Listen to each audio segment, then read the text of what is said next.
Welcome friends, myself Jadhav Yogesh Tulshiram, subject Biochemical Techniques, and today's my seminar topic is preparative type of centrifugation.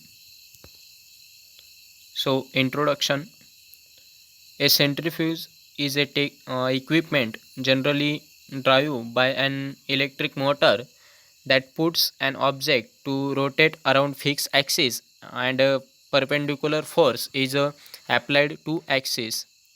The particle gets separated according to their size, shape, density, viscosity of the medium of motor speed. Then definition of centrifugation. Biological centrifugation is a process that uses centrifugal force to separate and purify mixture of a biological particle in a liquid medium. It is key technique for isolating and analyzing the cells, subcellular fraction, supramolecule complexes, and isolated macromolecules such as protein and nucleic acid. History of centrifuge. The first analytical centrifuge was developed by Swedberg in 1920. So basic principles of a centrifuge. The basic physics on which the centrifuge work is gravity and generation of the centrifugal force to sediment different fractions. Rate of sedimentation depend on applied centrifugal field, that is capital G, being directed radially outward. G depends on angular velocity, that is small w, in radians per second, and second one is radial distance, small r, in centimeter to a particle from axis of rotation, so that capital G is equal to w square into r.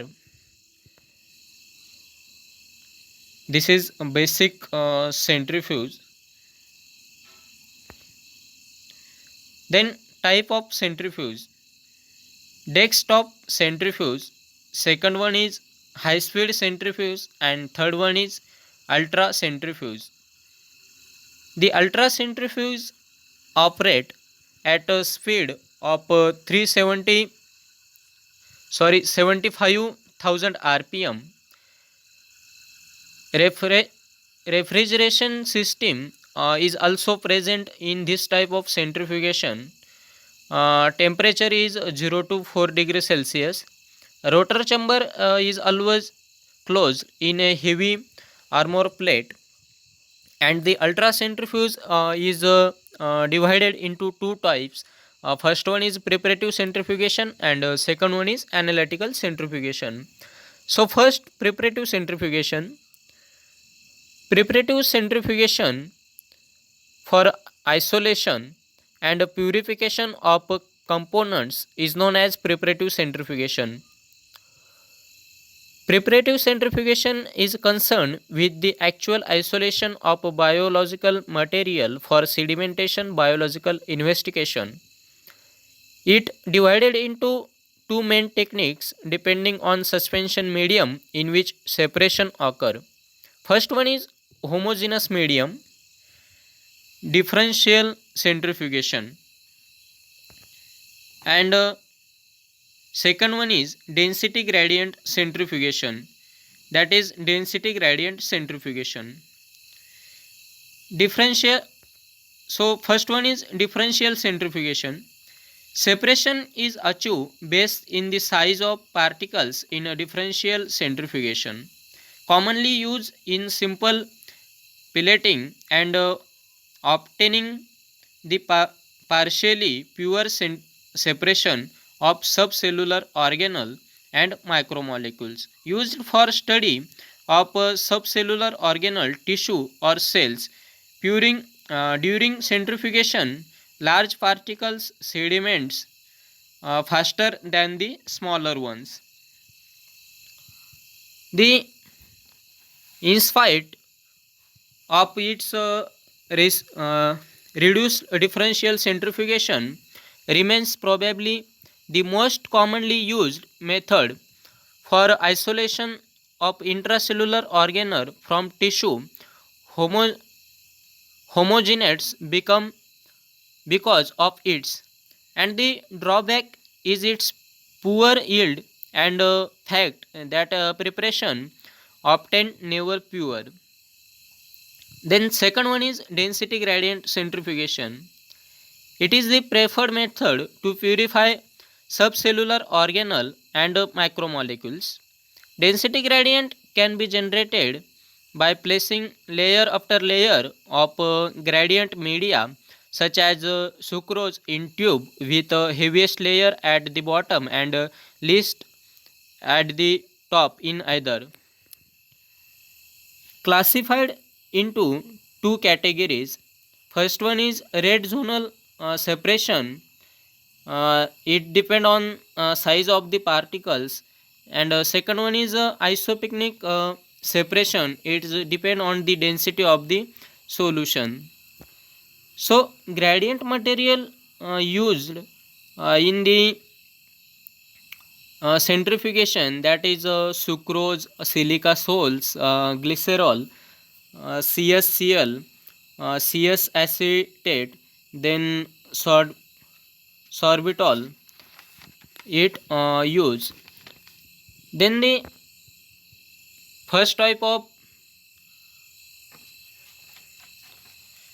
gra- first is red zonal centrifugation, also known as gradient centrifugation. Take advantage of particle size and mass instead of particle density for sedimentation. For example, for common applications include separation for cellular organelles such as endosome or proteins such as antibodies, and also RNA, DNA, ribosomal subunits. And the criteria for a successive red zonal centrifugation is path length up gradient must be sufficient for the separation to occur. Then time is also most important. If you perform too long runs, particles may all pellet at the bottom of the tube. Then second type is isopycnic centrifugation. Particles of a particular density will sink during centrifugation until a position is reaches where the density of the surrounding solution is exactly the same as the density of the particle. For example, separation of nucleic acid in CSCl gradient, then DNA, plasma, and lipoproteins, lysosome, then mitochondria, peroxisome, etc. Then some applications of the centrifugation. In a clinical laboratory, centrifugation is used to remove cellular elements from blood to provide cell-free plasma or serum for analysis. Then they remove chemically precipitate protein from an analytical specimen. Also separate proteins bound from free ligand in immunochemical and other assay.